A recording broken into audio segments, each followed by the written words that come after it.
Fala pessoal, tudo bem com vocês? Muito boa tarde a todos. Estou aqui em São Paulo no sabadão e hoje a gente vai conversar um pouquinho sobre como avaliar um raio-x de coluna lombar. Primeira coisa, esse exame é feito basicamente em duas incidências, a incidência AP e a incidência em perfil. Existem também as incidências oblíquas, que a gente vai conversar um pouquinho mais para frente em outro momento. Podem ser usadas em algumas situações, por exemplo, numa suspeita de lise ístmica ou espondilólise. Aqui, qual que é o conceito inicial? Todo exame que eu começo vendo, eu sempre inicio olhando para estruturas que eu tenho maior chance de esquecer. E quais são essas estruturas que eu tenho maior chance de esquecer? Contextualizando, essa era uma paciente assintomática de 45 anos que veio fazer um raio-x de coluna lombar. Muitas vezes esses exames são feitos para questões trabalhistas, quando o paciente vai entrar numa empresa, enfim, não é infrequente a gente ter esse tipo de pedido médico. E aqui, o que eu começo olhando? Por exemplo, vou olhar aqui, ó, a base do pulmão direito está inclusa nesse estudo. Dou uma olhada aqui na base do pulmão esquerdo e no pedacinho do coração que eu também consigo ver. Olho aqui para algumas estruturas abdominais, por exemplo, o estômago. Dou uma olhada aqui, ó, nessa estrutura que deve ser o cólon ascendente, um pedacinho do cólon transverso. A gente vê desenhadinho aqui. Tem algumas alças delgadas aqui, ó, que eu também consigo ver. Então, dou uma olhada na barriga de forma geral. E agora na coluna mesmo, qual que é a primeira coisa que eu faço? Eu começo contando as vértebras, ó. Aqui, ó, a gente vê a sombra da costela, ó. Aqui a gente vê o arco postal desenhadinho. E aqui a gente vê que esse é o último arco postal que eu consigo ver. Então eu infiro que esse deve ser, essa articulação aqui com esse corpo vertebral deve ser a articulação de T12. Esse corpo vertebral deve ser T12, porque a gente está vendo o último arco postal ali se articulando com ele, com essa vértebra. E agora, então, se essa vértebra aqui é T12, eu infiro que essa aqui, ó, vai ser L1, aqui, ó, L2, aqui 3, aqui 4, e aqui, ó, aqui 5, ó. Então, eu infiro que essas sejam as 5 vértebras. Por que eu começo contando? Porque não é infrequente a gente ter vértebra de transição, que a gente chama, que pode ter ou uma característica de uma vértebra lombar, ou eventualmente uma característica de uma vértebra sacral. Depende um pouquinho da morfologia da vértebra de transição. E agora que eu estou aqui em L5, eu sempre olho essa estrutura aqui, ó, desenhadinho o seu contorno, que é o processo transverso de L5. Esse processo transverso de L5, ele pode se neo-articular com essa estrutura, que é o sacro. Ó. Aqui a gente vê a asa sacral, ó, esquerda no caso. A gente pode ter uma neo-articulação entre esse processo transverso de L5 e a asa sacral. Quando esse processo transverso de L5 está muito preeminente, por exemplo, se ele estivesse acabando aqui, a gente pode chamar de megapófise transversa, o que não é o caso, aqui está tudo normal. O processo transverso de L5 não está grande, não está se articulando com o saco. E agora que eu olhei para os corpos vertebrais, que eu contei eles, me certifico que não tem nenhuma vértebra de transição, o que eu vou fazer? Vou olhar a anatomia detalhada dos corpos vertebrais. Eu começo olhando para essas estruturinhas aqui, ó. Parecem dois olhos, ó, no corpo vertebral, que são chamados pedículos. Aqui eu tenho também, ó, um processo transverso, outro processo transverso, e aqui, ó, o restante do meu corpo vertebral. E aqui no meio, o processo espinhoso. Então, eu tenho corpo vertebral, processo espinhoso, processo transverso e pedículo. Essas são as estruturas importantes da gente avaliar na anatomia das vértebras da coluna lombar. E agora que eu olhei para as vértebras, eu sempre dou uma olhadinha, ó, nessa estrutura aqui, ó, que é a articulação sacroiliaca. Por que eu olho essa articulação? Ela pode ser acometida, especialmente algumas doenças reumatológicas, por exemplo, espondilite anquilosante. Aqui a gente vê, ó, que tem um espacinho ali da articulação, que não tem, por exemplo, uma anquilose sacroiliaca. Anquilose quer dizer quando tem fusão.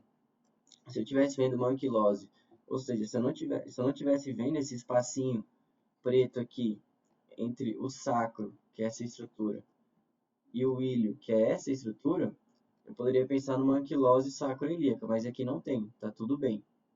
Aqui eu estou vendo que tem um espacinho ali da articulação. Então, essa é a avaliação básica num raio-x na incidência em AP. E aqui eu vejo até as cabeças femorais, ó, aqui embaixo. A gente até consegue ver um pedacinho delas. E agora, o que é importante eu olhar na incidência em perfil? Mesma coisa, eu sempre dou uma olhadinha em coisas que eu posso esquecer. Por exemplo, sempre dá uma olhada aqui no que pegar do pulmão. Aqui, ó, tô vendo as hemicúpulas diafragmáticas, ó. Sempre dou uma olhadinha. Sempre olho aqui, ó, o externo, que a gente consegue ver. Aqui as alças intestinais, de novo, na incidência em perfil. Mas falando do que interessa. O que eu olho na coluna lombar?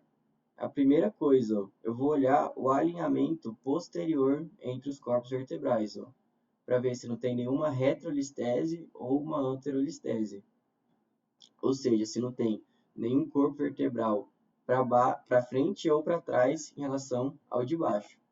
E aqui, ó, a gente vê que, de maneira geral, ó, o alinhamento posterior está preservado. Ó. Eu vejo que os corpos vertebrais eles estão no mesmo alinhamento. Eles estão retinhos, entre aspas, né?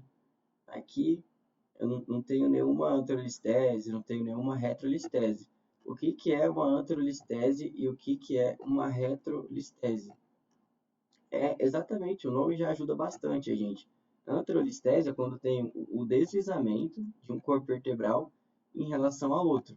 E uma retrolistese, a anterolistese é quando esse deslizamento ocorre para frente. Uma retrolistese é quando esse deslizamento ocorre para trás. Por exemplo, aqui eu estou vendo o corpo vertebral de L4. Ó. A gente tem, esse aqui é o corpo vertebral de L4. E aqui é o de L5. Eu vejo que aqui, ó, o eixo posterior entre os dois está exatamente na mesma linha. A mesma coisa com L4, L3, L5, L1. Não está para frente ou para trás, um corpo em relação ao outro. Por exemplo, o corpo vertebral de L4, ele não está aqui. Ó. Se ele tivesse aqui, por exemplo, e o de L5 nessa posição que ele está nesse exame, eu falaria que o corpo que tem uma anterolistese de L4 em relação a L5, ou seja, o corpo vertebral de L4 ele estaria mais para frente em relação ao corpo vertebral de L5. Então é muito importante a gente ter a noção desse alinhamento posterior, porque, por exemplo, algumas causas que a gente pode ter para uma anterolistese, uma causa muito frequente é uma lise ístmica. E o que é o istmo? O istmo da vértebra é exatamente essa estruturinha aqui, ó, que fica bem pertinho aqui da articulação interapofisária. A articulação interapofisária é isso aqui, ó. Essa, como se as vértebras se beijassem ali atrás. A gente vê aqui, ó, por exemplo, a apófise inferior de L3 se articulando com a apófise aqui, ó, superior de L4. E esse espacinho que eu tenho, ó, esse pretinho que eu tenho entre uma apófise e a outra, é chamada de articulação interapofisária. E o que é o istmo? O istmo é essa estrutura aqui, ó. Ele fica logo abaixo ali da articulação interapofisária. Se eu tiver uma lise do istmo, é como se eu fizesse isso aqui, ó, com o istmo. Eu cortasse ele aqui no meio. Ele está segurando a vértebra ali no lugar dela. Ele segura ali o alinhamento posterior da coluna vertebral, da vértebra correspondente. Então, se eu tenho uma lise istmica, se eu corto esse istmo aqui, eu posso ter um deslizamento geralmente anterior da vértebra que sofreu essa lise. Então, isso é muito importante para a gente entender o motivo que ocorre algumas anterolisteses. A maioria é de natureza degenerativa, ou seja, por osteófitos, enfim, por alterações ali de artrose. Mas uma lise istmica, principalmente traumática, pode dar uma anterolistese. E aqui é sempre importante também a gente ver se não tem nenhum osteófito, se não tem nada de degeneração. O que é osteófito? A gente vê aqui, ó, as margens do corpo vertebral. E nesse caso, a gente vê que elas estão muito regulares, elas estão muito bonitinhas. Se você quiser valorizar e ser assim muito detalhista, talvez tenha até aqui um mini osteófito aqui nesse corpo vertebral de L3, no platô superior. Mas, assim, de maneira geral, esse exame está muito normal, está muito bonito. A gente vê que as margens, elas estão bonitinhas, não tem nenhum biquinho ali, não tem nada de biquinho aqui saindo do corpo vertebral. E o que é importante a gente olhar também?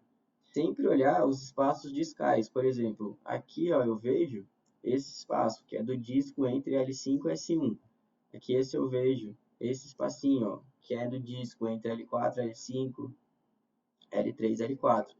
É sempre importante a gente ter a noção que geralmente os espaços discais eles vão aumentando conforme a gente vai abaixando na coluna. Por exemplo, aqui se a gente for olhar, o espaço discal de L5 ele está um pouquinho de L5 a S1, ele está um pouquinho menor do que o espaço discal entre L4 e L5.